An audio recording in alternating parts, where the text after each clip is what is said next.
Welcome to The Dream Show. I'm Jane Teresa Anderson, and this is an Interlude podcast, Interlude number 6. 4 weeks can be a long time to wait between our 1 hour-long episodes featuring guests, so I've designed these short interludes to bring you inspiration, information, and tips about dreams and dream interpretation at the halfway point. And today's is about people in your dreams. Now, I quite often get asked a question, something like this. You say that everything and everyone in a dream represents a part of the dreamer.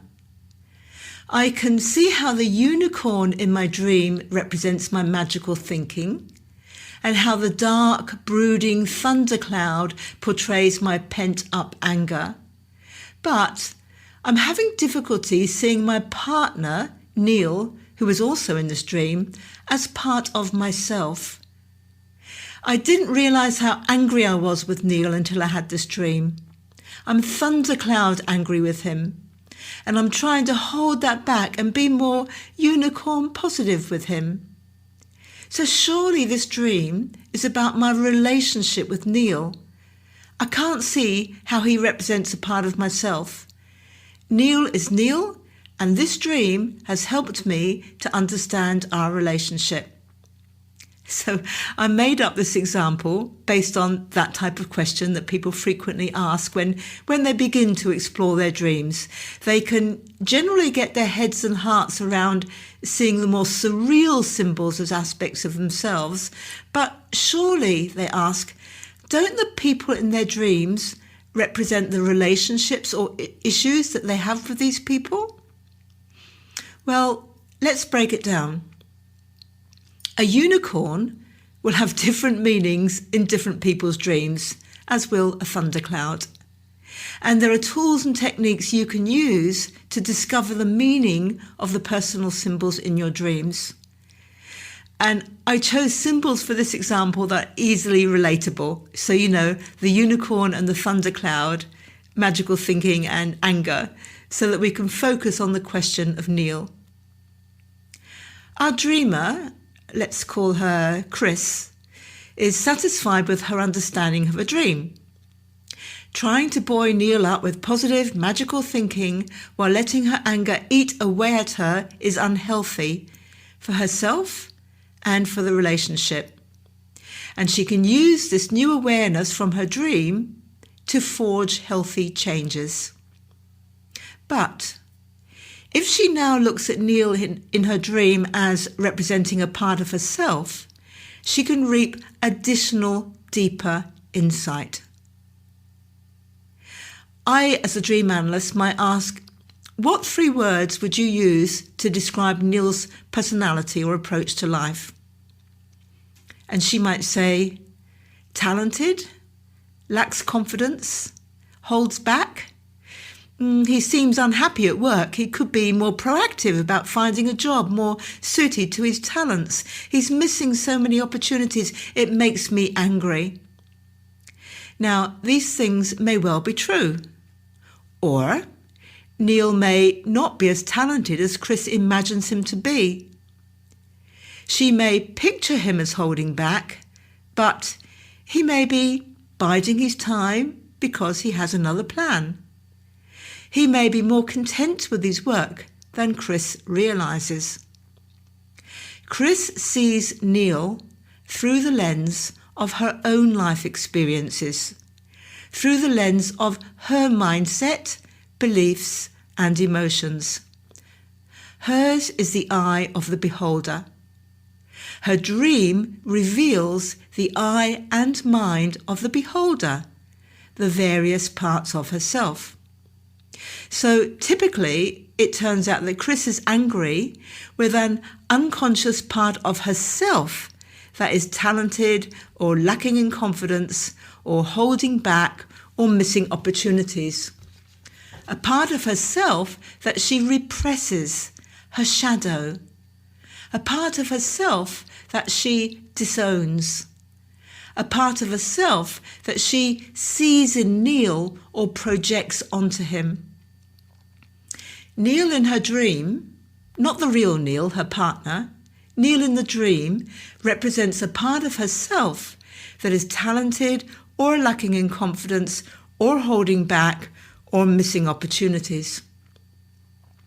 And as Chris brings the full range of dream interpretation tools and techniques into play, she can discover more about this part of herself, like when it came into being, why she tries to keep it buried, how it affects the way she sees other people, and how powerfully it exerts its influence in her life, no matter how deeply it resides in her unconscious mind.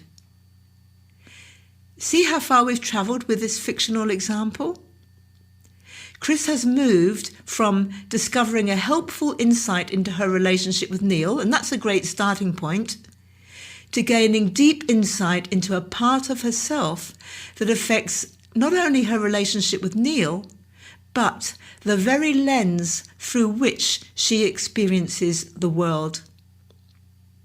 Dream alchemy and dream therapy can help her to bring this part of herself out of the shadows, to acknowledge how angry she has been with it, and find compassion for the beautiful, complex person she is. She can negotiate with and transform this part of herself to effect positive change in her world. Perhaps grounded positive change rather than a more unicorn-tinged approach. She is likely to gain confidence in her own talents and stop holding back. And the real Neil? Who knows? He may be released from the burden of Chris's projections.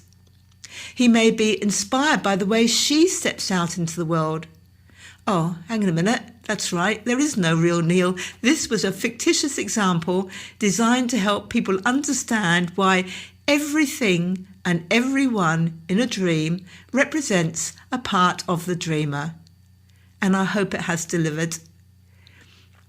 As a postscript, our dreaming minds can get very creative with the way they people our dreams. So a dream figure named with a surname like Baker might draw your attention to what you're baking metaphorically.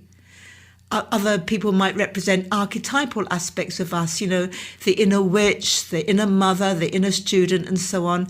And this subject of what people mean in our dreams is what they symbolize is covered in more depth in my courses. And if you haven't done my courses yet, you can start with the first one, which is called How to Interpret Your Dreams Step by Step, which you'll find at my website, The Dream Academy. And the address for that is dream-academy-online.com. And doing that course alone, there are other courses, but that one, How to Interpret Your Dreams Step by Step, does cover a lot about how to interpret people in your dreams. So it kind of carries on from where I'm leaving off here, and I hope you'll enjoy that.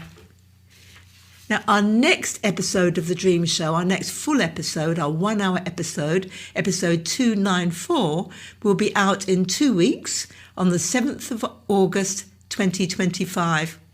And my guest, confidence and dating coach Tzara Attwater, shares a dream for us to explore and interpret before we talk about her life and work. Please make sure you hit the follow button at Spotify or Apple or wherever you listen to your podcasts so that you can get all episodes and interludes delivered to your feed as soon as they're published. Thank you, as always, to Ewan Gray for sound editing and composing our theme music. And thank you for listening. You can find out more about my services, courses and books at my main website. That's janetheresa.com. That's Teresa without an H. Have a beautiful day. I'm Jane Theresa Anderson.